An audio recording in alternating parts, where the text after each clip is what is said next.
আসছে আবহাওয়ার খবরে। কলকাতায় শীতের আমেজে সাময়িক বিরতি, রবিবার থেকে হাওয়া বদলের সম্ভাবনা। আজ কলকাতার সর্বনিম্ন তাপমাত্রা 16.5 ডিগ্রি সেলসিয়াস।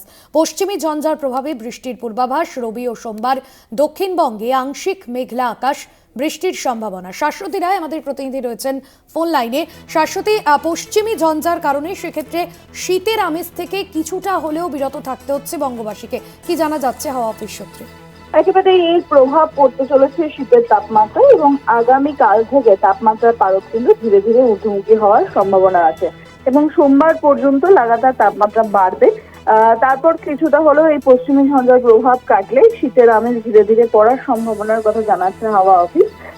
তবে ইতিমধ্যেই দার্জিলিং এর উচ্চ পার্বত্য অঞ্চলগুলিতেই কিন্তু স্নোফলের সম্ভাবনাও রয়েছে বিক্ষিপ্তভাবে। সঙ্গে সঙ্গে দার্জিলিং, কালিম্পং, জলপাইগুড়ি, কোচবিহার এবং আলিপুরদুয়ার এই জেলাগুলিতে বিক্ষিপ্ত বৃষ্টির সম্ভাবনার কথা জানাচ্ছে হাওয়া অফিস। বাদ যাচ্ছে না দক্ষিণবঙ্গে 8 জেলাতে বিক্ষিপ্তভাবে বৃষ্টির সম্ভাবনা। আগামীকাল বীরভূম, মুর্শিদাবাদ সহ একাধিক জেলাতে কিন্তু এই বৃষ্টি জারি থাকবে বলেই জানাচ্ছে হাওয়া অফিস। ধন্যবাদ শাশ্বতী। আপনাদের জানাবো, কলকাতায় শীতের আমেজে সাময়িক বিরতি, রবিবার থেকে হাওয়া বদলের সম্ভাবনা। আজ কলকাতার সর্বনিম্ন তাপমাত্রা 16.5 ডিগ্রি সেলসিয়াস। পশ্চিমী ঝঞ্ঝার প্রভাবে বৃষ্টির পূর্বাভাস। রবি ও সোমবার দক্ষিণবঙ্গে আংশিক মেঘলা আকাশ, বৃষ্টির সম্ভাবনা।